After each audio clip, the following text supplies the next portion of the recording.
À la ferme de Songhai, c'est Mamadou qui est responsable du poulailler. 13 000 poules pondeuses qui produisent chaque jour 11 000 œufs en moyenne. Mamadou se dépêche car il sait que le patron ne va pas tarder à faire sa tournée. Le patron, justement, le voilà. Il s'appelle Godfrey Nzamunjo. On a réajusté ça. Ça sort maintenant. Mais il reste encore les petits grains. Maintenant, je connais ce qu'ils font. Donc, je vous contrôle. Ce n'est pas dans le bureau. Depuis le matin, je n'ai pas vu mon bureau. Mon bureau, c'est sur le terrain. C'est sur le terrain. Des œufs, du poisson, de l'ananas, mais aussi des engrais naturels et du biogaz en quantité industrielle. Et tout ça produit dans un seul et même endroit. C'est le rêve devenu réalité de Godfrey Nzamunjo. Cet Américain d'origine nigériane travaille dans un laboratoire en Californie quand, en 1985, bouleversé par la situation du continent africain, il décide de tout plaquer pour revenir sur le continent. J'étais dans mon laboratoire, plus grand laboratoire.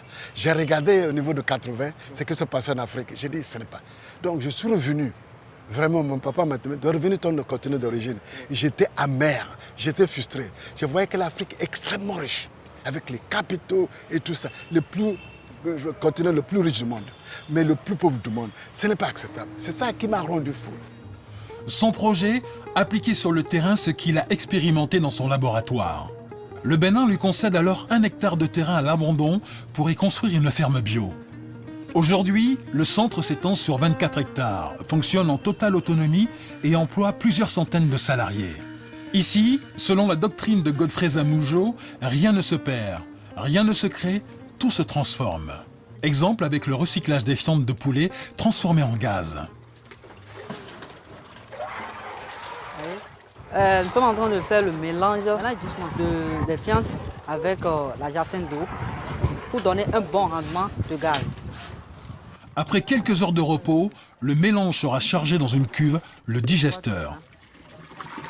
Quand on charge le digesteur avec, ça se décompose. Quand ça se décompose, ça produit le biogaz. À la fin, tout ce gaz nous permet d'alimenter, de démarrer un générateur qui produit de l'électricité. En plus de l'électricité, ce biogaz va alimenter les cuisines du restaurant du centre. Et ce n'est pas tout. Les déchets de la décomposition des fientes de poulet vont encore servir d'engrais naturel pour les cultures. Et Godfrey Nzamunjo a poussé la doctrine de récupération encore plus loin. Pour être totalement indépendant, il recycle tout le métal de sa ferme pour produire des pièces de rechange pour ses machines. C'était les fonderies. On a déjà fondu ça. Donc on va les travailler maintenant pour créer des poulies. À partir de ça, on fabrique les machines pour nous.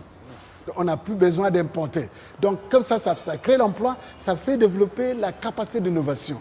Ça déclenche l'envie d'innover. Et les jeunes deviennent intéressés. Grâce à cette ferme modèle, Godfrey est convaincu de posséder une solution au problème du développement.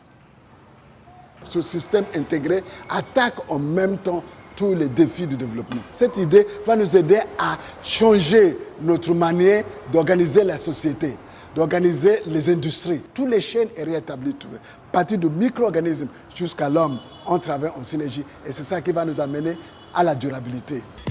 Selon son modèle, en quelques années, il a mis en place un réseau panafricain de fermes Songhai. 5 fermes existent à présent au Bénin, mais aussi une dizaine au Nigeria, le Libéria et la Sierra Leone ont suivi. Et pour promouvoir son modèle, Godfrey Nzamunjo n'hésite pas à ouvrir ses portes au public. Sa ferme reçoit chaque année plus de 20 000 visiteurs. Des anonymes, mais aussi des officiels.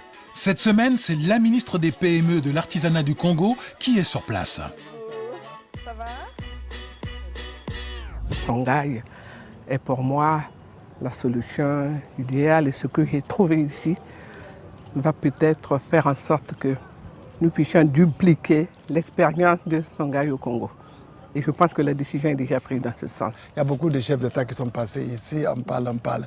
Mais depuis que madame est venue, elle veut maintenant. Il faut que ce soit déjà hier qu'on a commencé. Donc c'est bon. Non, c'est bien. Voilà. Le modèle Songhai séduit d'autant plus qu'il est rentable. Ces 17 fermes ont généré un chiffre d'affaires de 7 milliards de francs CFA en 2013 et près de 600 millions de bénéfices. Voilà ma culture américaine maintenant, l'organisation de l'industrie. Donc vous voyez ici, et donc voilà, nous avons des camions qui travaillent.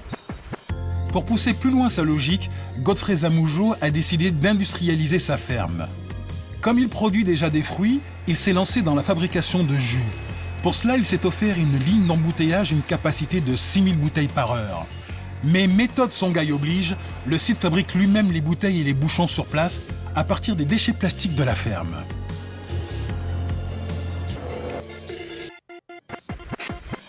Bonjour, ça va? Convaincu qu'il est sur le bon chemin, Godfrey Zamoujo vient d'ouvrir la SLA, Songhai Leadership Academy, avec pour objectif de former 4000 jeunes cadres à la philosophie du centre.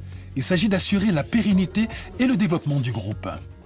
Donc vous êtes à Songhai parce que vous êtes conscient de challenge, de défis de l'Afrique. Donc ce cours, c'est pour le préparer, pour être de véritables leaders socio-économiques, les entrepreneurs.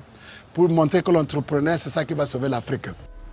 Le rêve de Godfrey Zamoujo serait de créer dans toute l'Afrique des villes rurales vertes, à l'image de ce qu'il a fait dans sa ferme de Porto Novo. Pas impossible, puisqu'en 2008, Songhai a été promu centre d'excellence pour l'agriculture par les Nations Unies. Il projette de s'implanter dans une dizaine d'autres pays sur le continent.